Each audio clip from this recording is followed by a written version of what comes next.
Albert Schweitzer Life Story. Albert Schweitzer became a doctor so he could devote the rest of his life to helping people who most needed help. He also traveled the world, advocating for peace and reverence for life, and won the Nobel Peace Prize for his humanitarian work. Do something wonderful with your life, said Albert Schweitzer. People may imitate you. Dr. Schweitzer lived out those words, using his life to help untold thousands of people and to set an example that still inspires the world today. As a child in the late 1800s, Albert Schweitzer showed an incredible talent for music. By the time he was a young man, he was not only giving popular concerts on the pipe organ, he had become an acknowledged world expert on building organs, interpreting classical music, and making musical recordings. He made a very good living with his music, but Schweitzer was also a deep thinker when it came to religion and living a good, worthwhile life.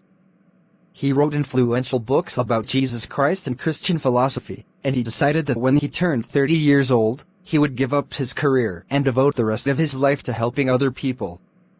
As planned, he quit working at age 30 and went back to school.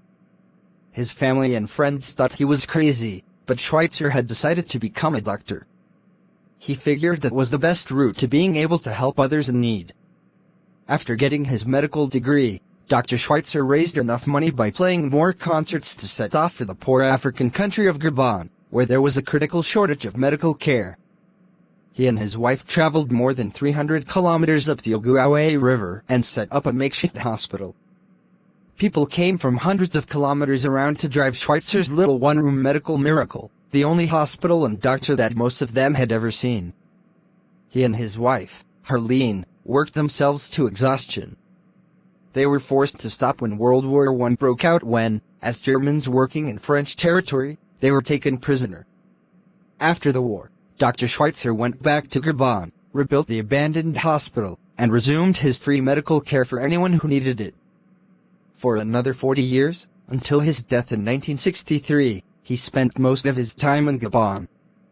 He spent the rest of his time traveling the world, raising money and encouraging other people to follow his example. Albert Schweitzer was awarded the Nobel Peace Prize in 1952, not just for his hospital work, but also for his personal philosophy, reverence for life, that encouraged everyone to respect others and recognize their right to life.